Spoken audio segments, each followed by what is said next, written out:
Bem, após mais um breve e longo recesso, eu volto aqui no Boteco Rock para fazer mais um vídeo, né? E esse vídeo aqui está entrando na esteira de um artigo que eu estou escrevendo, começando a escrever nesse momento, que eu estou fazendo uma etnografia sobre o blues. E já que eu estou entrando, né, por esses caminhos do blues norte-americano, eu fiquei com vontade de falar um pouquinho sobre as work songs, ou as canções de trabalho. Será que elas estão ligadas exclusivamente no blues? E será que as work songs, como a gente conhece, ela se manifesta apenas através da cultura afro-americana? Mas antes eu já faço aquele pedido para que você curta aqui esse vídeo, se inscreva no canal. Aqui não é um canal de influenciador, aqui não é canal de entretenimento, aqui é um canal de pesquisa musical e é um trabalho muito sério feito por mim, Hugo Medeiros, professor de geografia e pesquisador musical. As work songs estão muito presentes na gênese do blues, né? E claro, se está na gênese do blues, de certa forma ela vai estar ali como um antepassado de estilos, né, posteriores ao blues também. E é muito importante afirmar que nada que a X Conferência tem um canal de pesquisa musical, eu estou usando algumas referências. Eu estou usando o livro do Robert Palmer, né, que é excelente, o do Oakley, esqueci o primeiro nome dele, um livro de 1997, que é sobre blues, né? Estou usando um pouquinho também do Hobsbawm, A Era do Jazz, livro, pelo menos a primeira parte é histórico, sensacional. Também estou usando algumas entrevistas, na verdade uma entrevista que eu fiz naquele site que ninguém acessa, o www.colunabluesrock.com, e também estou usando o meu material, a minha produção científica que é relacionada diretamente com o blues. As work songs, ou melhor, a raiz das work songs, elas estão, na verdade, em uma coisa chamada Negro Act, de 1740, da Carolina do Sul. O que foi o Negro Act de 1740? Foi uma resposta, né, a uma sanguinária rebelião dos escravizados daquela época, evidentemente na Carolina do Sul, e foi uma forma de você extinguir e retirar qualquer tipo de direito, ou na verdade, o que restava de direito, de dignidade naquele sistema desumano, né, mas aquilo ali foi uma resposta. O que aconteceu? A resolução, que depois acaba se espalhando por outras colônias também dos Estados Unidos, servindo de modelo, ela proibia todo tipo de instrumento de percussão e de sopro pelos escravizados, assim como caçava de vez qualquer tipo de direitos humanos, aqueles que ainda restavam, né, como cultivar alimentos, ganhar dinheiro, liberdade de ir e vir, dentre outros pontos, dentre outras coisas. E assim, a partir do momento que os instrumentos de percussão, que é a coisa da batucada, que aqui no Brasil a gente teve tanto desenvolvimento, apesar dos preconceitos, apesar do racismo, né, nos Estados Unidos, aqueles afro-americanos, aqueles, na verdade, naquela época, aqueles escravizados, né, eles foram tomados do direito da percussão, da batucada. E aí o que vai acontecer? Até no primeiro momento em que aqueles escravizados estavam passando, né, transplantando, na verdade, para instrumentos de sopro, os instrumentos de sopro também foram proibidos.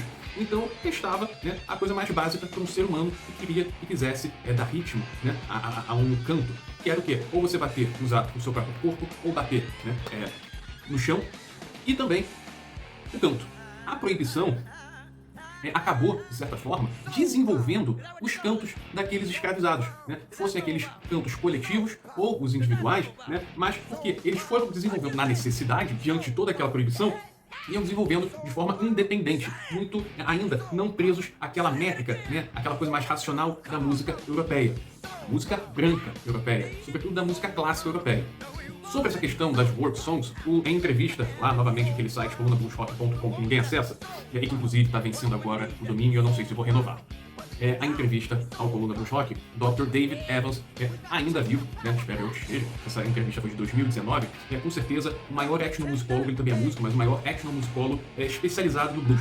E tem uma parte que eu faço uma pergunta sobre as work songs, e a resposta dele foi a seguinte, abre aspas, as work songs são comuns nas sociedades africanas tradicionais, e a tradição foi adaptada ao novo mundo.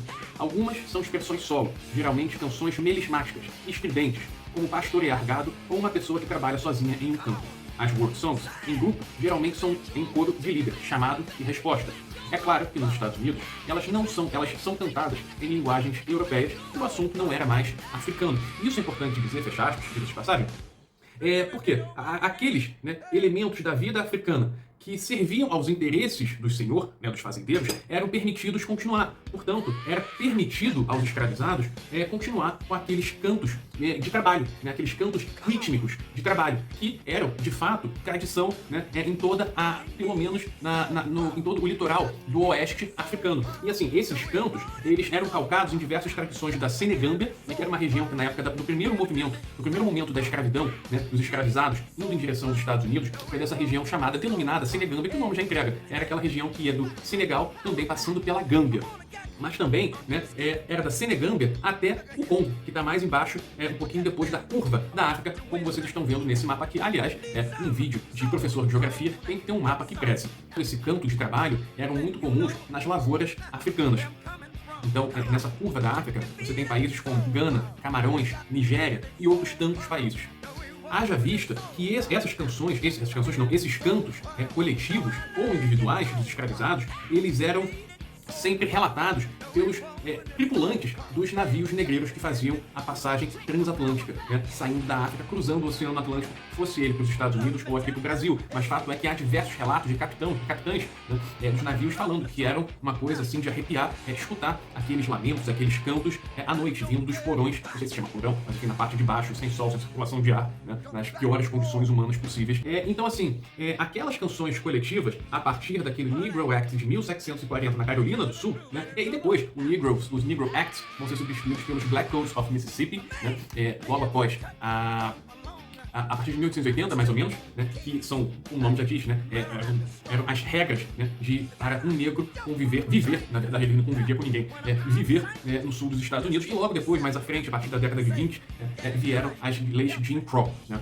Um foi substituindo o outro. O fato é que era uma sociedade racista extremamente segregada, né, e institucionalmente segregada e racista. Aquelas canções de trabalho, né, desenvolvidas dos rollers ou field rollers, que eram os cantos naquele ambiente agrário do sul dos Estados Unidos, eles ditavam o ritmo do trabalho, sobretudo nas colheitas de algodão. Mas também você tinha esses cantos coletivos nos campos de extração de madeira e também nas chamadas chain gangs. Assim, literalmente, chain gangs são gangues de corrente. Acho que todo mundo aqui, pelo menos os mais antigos, já viram um desenho onde o prisioneiro ficava com aquela corrente preta, aquela bola de ferro gigantesca. Era basicamente aquilo, né? Porque no sul dos Estados Unidos, os prisioneiros, né, eles eram forçados a trabalhar. E ainda se falava que a escravidão tinha acabado nos Estados Unidos. Mas voltando a essas gangues de corrente, as chain gangs eram grupos de detentos negros que, acorrentados, né, a grilhões, eles cumpriam trabalhos forçados, quase sempre à beira de estradas. Alguns, na verdade, iam cortar madeira, né, e outros também iam abrir estradas. Eles marcavam o ritmo com marretas, com machados, né, e sempre com um líder que puxava versos de comando. É a coisa do chamado e resposta. Um chama e os outros repetem aquilo ali.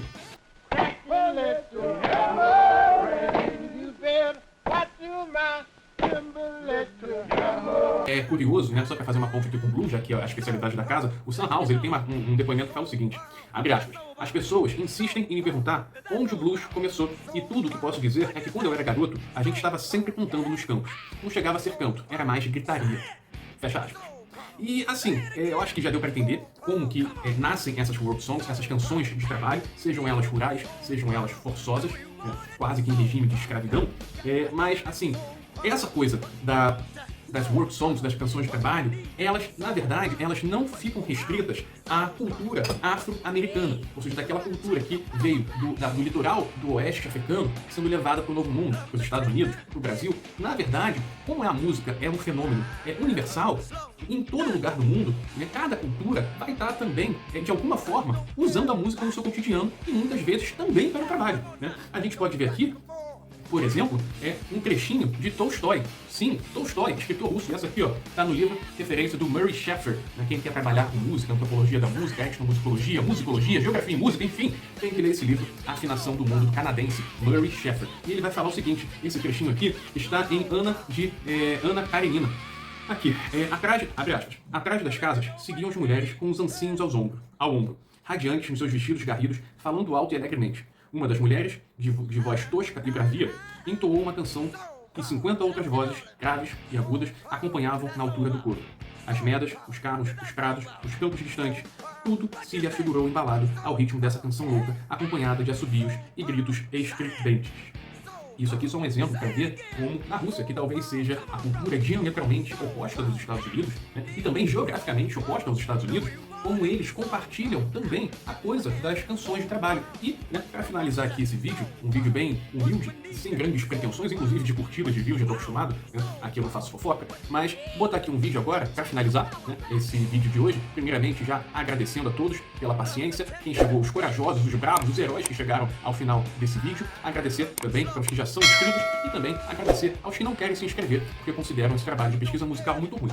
Enfim, acontece. Mas eu finalizo aqui esse vídeo agora mostrando um grupo de mulheres fazendo uma canção de trabalho, uma work song. Eu não sei, eu peguei esse vídeo do Instagram há muito tempo, mas há muito tempo mesmo. Eu achei essa semana no meu celular, por isso que eu até me inspirei a fazer esse vídeo das work songs. Mas é um vídeo, se não me engano, se não é da Escócia, é mais ao norte ali da Europa. Mas enfim, a gente pode falar que é de uma cultura branca, né? Mais ao norte da Europa. Enfim, espero que vocês gostem desse vídeo, espero que vocês tenham curtido esse vídeo, e é isso aí. Até a próxima, saudações!